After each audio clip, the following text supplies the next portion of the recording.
et merci à Monsieur Sanor et Monsieur Onesta de leur engagement et de leurs propos.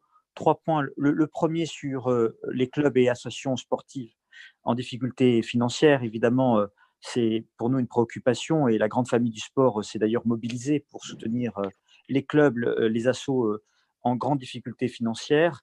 La Fondation du sport, soutenue par évidemment tous les acteurs, a imaginé l'opération Soutiens ton club, qui invite notamment les particuliers à faire un don aux associations et aux clubs afin de les soutenir. Mais comment peut-on accélérer et amplifier cette démarche et comment les pouvoirs publics peuvent aussi agir de manière très ciblée pour que ces clubs, associations, qui sont un véritable maillage territorial, soient soutenus et aidés.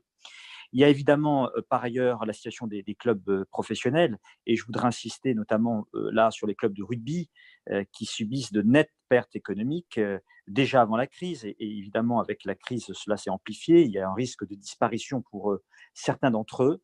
Évidemment, ils sont très touchés parce qu'ils s'appuient beaucoup sur la billetterie, sur les partenariats et je voudrais voir comment, à part les mesures qui ont déjà été annoncées qui sont importantes, quelles sont les autres mesures que vous envisagez pour sauver notre secteur du sport professionnel en équipe et notamment notre secteur rugbystique. Et enfin, je voudrais parler des Jeux olympiques et paralympiques.